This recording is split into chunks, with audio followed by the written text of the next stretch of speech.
Dongning and I are very grateful to Chain Code Labs for creating the Bitcoin Research Prize. And we're also grateful to our nominators, Professor Rainer Bohm, and the award committee members, Neha, Ethan, and Peter, who are here today, and as well as those who are not here. And I think we're a little behind on schedule, so we're trying to make this presentation short. And I think this award particularly means a lot to Dongning and myself for the nature of this research. The title of our paper was Bitcoin's Latency and Security Analysis Made Simple, slightly different from what we're showing here today. And as we're implying, we don't claim to be the first one who do this type of research, and we don't even claim to be producing the strongest results. But nevertheless, I hope there is good enough motivation, as Clara alluded to, that and a lot of values that our work brings. So to begin with, the question we try to answer in this work is a very simple and very basic one. And we all know that Bitcoin require confirmations for a transaction to be considered finalized. But then how many confirmations should I wait for if I want my transaction to go through and not be reverted and not be double spent with probability at most P, or the violation probability at most P, so you would think that this is an answer that has been answered, but it turns out it's not. It's a very challenging one. Satoshi Nakamoto's original white paper did not really provide a rigorous answer to this. There was argument based on a particular type of attack that produced this famous rule of thumb of 6 confirmations, but that wasn't taking into account all possible attacks, whereas in security and cryptography domain, we always want to provide guarantees regardless of what the attacker might do, even using strategies that we are not aware of. And but over the years, mostly researchers in academia have engaged on this task and produced quite a few results before us that try to answer this question. But where we see a little bit lacking are twofolds. One is on simplicity.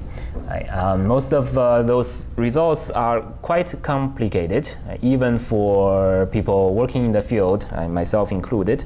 And second, they are still pretty far from providing guidance to practice. Let me jump into that a little bit more. So Dongning and I started this project, I think, separately in the beginning. I personally started working on this problem in September 2018. And for a couple of reasons. I think I'm good. Pardon my voice, I'm not feeling my best. And one of the motivation is what I put in introduction of one of a precursor paper leading up to the award paper, that I said a simple algorithm like Bitcoin deserves a simple analysis. Also, if we can simplify the analysis, my hope is that others can adopt and extend what we did. And if they propose some modifications to Bitcoin, they can apply the same framework and to try to argue whether the modification led to an advantage and how much. And indeed, I believe Professor Rainer Bohm and his student Patrick took our ideas and extended to a parallel version of Bitcoin proof of work they proposed, and that's where they appreciate the foundation we laid and decide to nominate us for this award. And there is a third reason that as a junior faculty, I'm about to teach my first class on consensus algorithms, and I struggle to understand what has already been written in the literature, so I decide to create my own. You can pick your favorite motivation for us doing this work. All right, so this is the first draft I posted. I think back then, or even today, I kind of have this annoying habit of writing super short papers, 5-page papers with no abstract, but the crypto archive forced me to put an abstract, so I put a 1 sentence there. All right. Unfortunately, the same day I uploaded the ePrint, I sent it to a couple of close colleagues and telling them that, hey, I have a great new result. By the way, this already took me almost a year to finish. And very quickly on the same day, Elaine pointed out that I had a bug in my proof. And luckily, it was easily fixable. 2 months later, I was invited to do a presentation at the Simon's workshop on large-scale consensus. The talk was very well received, and there are many people engaged in the audience. After my talk, there's one person in the audience who was particularly engaged and walked up to me and thanked me for doing the fantastic work and informed me that my proof is once again wrong. Luckily, this is Feng Chen from University of British Columbia. And luckily, he also had a fix to the bug he pointed out. It was a clever one and moderately simple, but it's already making the proof kind of going in the wrong direction, right? And it's no longer that simple. Right. And a little bit earlier, Ling presented his concurrent work at the Allerton conference near Urbana-Champaign. And that was the first time Ling and I met. Ling presented his work, and I told him about my work. Right? I think hoping to provide more insights so that he doesn't have to repeat some of the things I did. By now, you might already recognize this pattern. To my horror, like 6 months later, Ling came back to me and told me that there's still a bug in my proof. And this time, it was worse than before. And didn't have an easy fix for me. And the fix he had was quite. Some of my colleagues who liked my paper in 2019, and when he opened it in 2021, he said, "Hey, Ling, the simple analysis is no longer simple, huh?" That's indeed a mentality I somewhat agree with. All right, so let me briefly switch gears and to the other motivation of this work. Right? And I said all the prior works before we took on this journey were not that valuable to practice. The reason is that they are asymptotic. Right? So the theorem they eventually give has the following flavor. Right? In order to have an exponentially small in some parameter k safety violation probability, right, double spend probability, how many confirmations do we need? We need the order k. Right? So the big O notation is this case wasn't very helpful, right? How many times k, right? 2k, 5k, or 1000k, right? We don't really know. So it doesn't provide a meaningful answer to this question that I posed in the beginning. Right? And I think Ling is the first one who, and by the way, this was not just because people are lazy, right? And because the proof was so complicated, it's going to be super challenging to plug in numbers to plug in constants to the analysis. Right? And Ling is the first one who have the courage to give it a try. Right? And I think his first attempt said we need 6,000 confirmations for any reasonable probability of safety violation. Right? And after that, we worked together to try to improve this result. after a year of trying, we get it down to about 140 confirmations.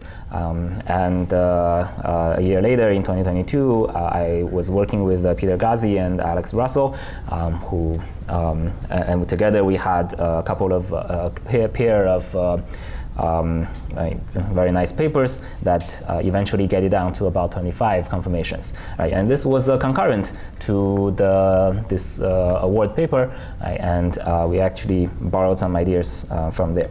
Right? But both of these latter works, together with Dongning students or with Peter and Alex, are again super complicated. And if you ask me to reproduce what I did in these two works today, I wouldn't be able to, at least not after, say, unless you give me a few hours to prepare. Now that finally leads to the paper that was given the prize here today. We found a new approach that's much simpler, right? That hopefully I can give you the intuition in this one slide in 2 minutes. Right? So part of the difficulty or challenges for this task comes from the fact that we need to put a bound on this probability regardless of what the attacker do, right? And while we don't even know what the attacker do, right? We can enumerate some strategies, but maybe the attacker has some unknown strategy that worked very effectively that we have no idea how it's going to go about doing the attack, right? So if you try to put a bound on this unknown strategy, that's going to be very hard, right? So in this new approach, we managed to prove that the simple attack of private mining, meaning that the attacker just tries to mine a private chain on the side and keep it hidden until it overtakes the main chain and release that private chain, that's actually an optimal attack. Right?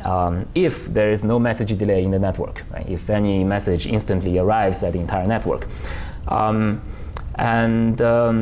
Then after we bring in network delay, the situation wasn't that far off because we can just give some temporarily closed blocks mined by honest nodes to the adversary. Right? If two blocks are mined by two honest miners around the same time, we'll just pretend that latter one was mined by the adversary, right? And give it to the adversary for free. This gives a little bit of advantage to the adversary, but that's okay because the 10 minutes block interval is pretty long and propagation is much faster than that, so we're not giving away too many blocks to the adversary, right? And that's eventually what lead to the super simple proof that Dongning is gonna tell you about next, right? So short takeaway from my half of the presentation is that simplicity is hard. Right? Even this simple strategy in the end took us about 9 months to pull off. Okay, so I'll just follow Ling. I know I'm sitting between you and your lunch, so we'll try to be quick. So this is the theorem 1 that in the paper. I think it's simple enough that I can state it here. The assumption is that all block propagation delays are bounded by delta units of time, and the confirmation depth k is a natural number, and the total mining rate lambda is greater than 0, lambda being number of blocks per second, and the fraction of honest mining power rho is a given. So let's say that it is known. So as long as this condition is satisfied, that rho times e to the minus lambda delta, this factor e to the minus lambda delta is basically how much hit the honest mining power suffers because of the block propagation. So as long as this is greater than a half, then a target transaction safety can be violated with probability no greater than this number. So that's a constant that depends on this p. And then another constant raised to the power of k. So this number is slightly, it can be smaller than 1. So when p is smaller than a half, in fact, regardless, it's smaller than 1, that's going to be the rate it decays with block propagation, block confirmation number. So this is regardless of adversary's attack strategy. And conversely, we also show that there exists an attack that violates this target transaction safety with probability at least this number, and this is basically due to private mining attack. So this pair of bounds, if you draw them together, so in some settings that they're fairly close. So in this case, I'm graphing the probability of safety violation against the confirmation depth. So you count how many blocks confirmations you see before you accept it. So there's some number one. So assuming that you have 90% of mining power being honest and 10% adversary, if you want to achieve something like 10 to the minus 3, that's indeed about 6 blocks. So the rule of thumb still is sort of verified in this case. But if you want a 10 to the minus 10 level of guarantee, then you need about 20 some blocks. So this is also part of the, so we say that you need 25 blocks guarantees that, and also we said that you can't go below like 20. So there is a way to successfully revert if you go below that. If you have higher adversarial mining rate, then the pair of upper and lower bounds will shift. So you need to wait for a much larger confirmation in order to, for the same performance guarantee. And actually, we have continued to work in this area. So I have worked with one of my PhD students. So we have developed upper bounds by looking at the number of block heights that an adversary can grow beyond doing private mining. So how much additional height can the adversary take advantage of in addition to what the adversary could do just with private mining. And so we obtain somewhat tighter bounds in closed form. And the nice thing about this is that now it applies for all parameters so-called within the fault tolerance, the so-called fault tolerance. And this fault tolerance itself took a number of years for people to establish. So the question being that we understand that 51% attack is going to be successful for sure. But we also know, I think people know that if there is a block propagation delay, then that number needs to be lower. So, but how much lower? Then the lower fault tolerance is due to the fact that there is the honest miners themselves will fork the blockchains just because they don't see each other's block immediately. So that's a hit that I showed that the e to the minus lambda times delta, but that in our proof, that's a little, given we give the adversary a little too much. So so in fact, this is the point of about 42% or so under some assumption of 15 seconds per block and 2 seconds delay bound. So that would be our result back then, that this is the fault tolerance. But the true fault tolerance is actually here. It was established by Dembo and others at Stanford and a few other universities, and also Ghazi, KIS, and Russell also in 2020.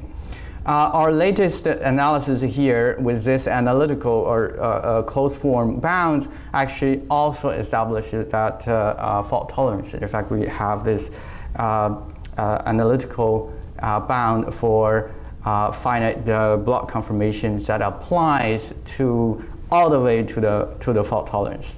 I think I have one more slide to show that this is the new upper bound and lower bound that is somewhat better than what established before. And this is graphing something different. Let's say we're interested in a performance guarantee of about 10 to the minus 3. So we can tolerate 10 to the minus 3 probability of error or probability of violation.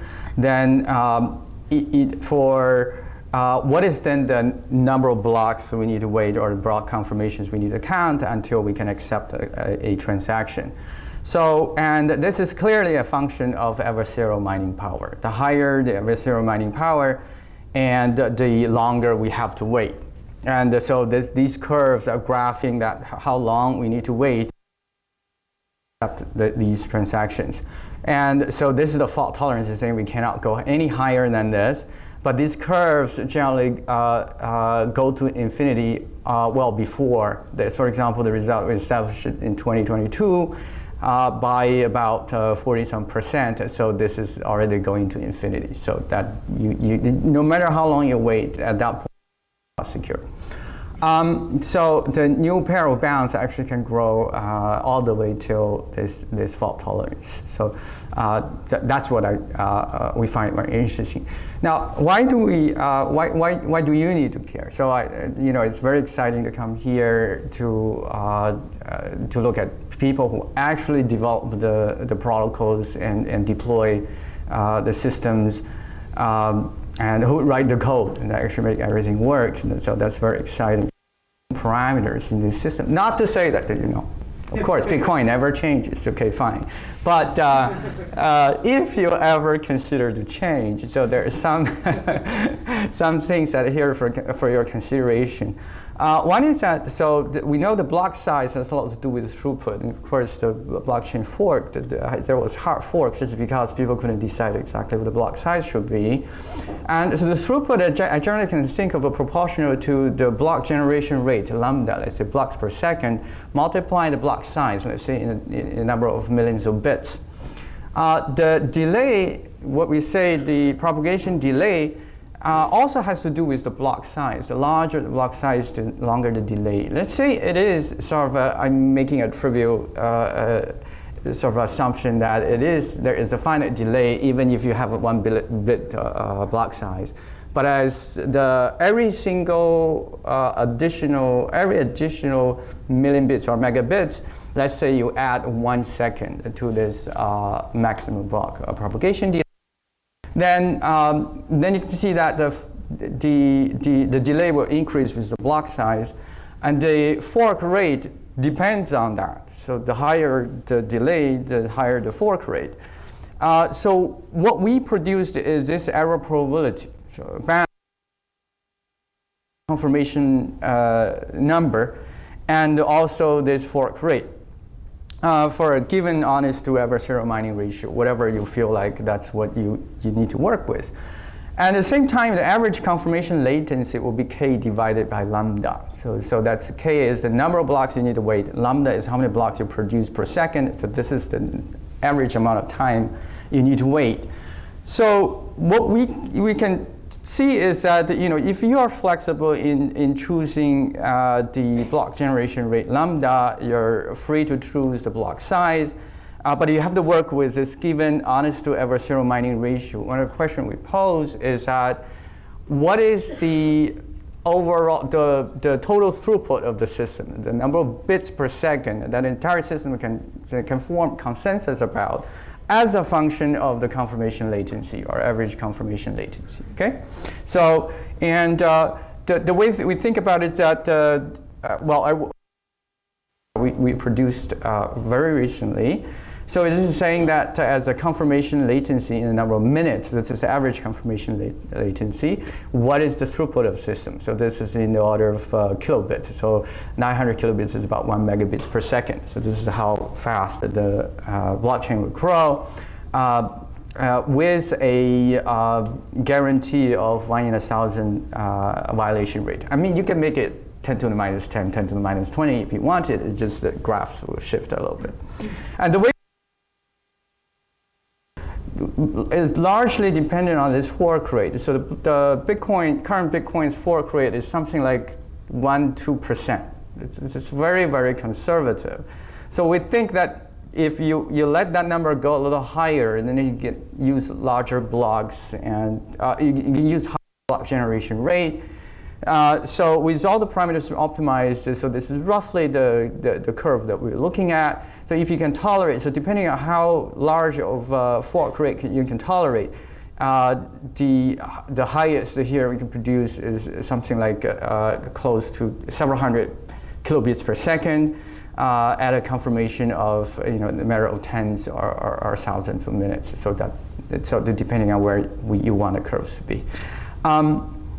So I would just like to echo what Ling said. So I think the two of us work together. We both, are very keen in things as simple as possible. I'd like to just share this quote with you. I think you may have heard that it can scarcely be denied that the supreme goal of all theory is to make the irreducible basic elements as simple as and as few as possible without having to surrender the adequate representation of a single datum of experience. And so that's sort of some of our guiding principles here. I hope to talk to you more about real problems that maybe we can work on next. Thank you for your attention.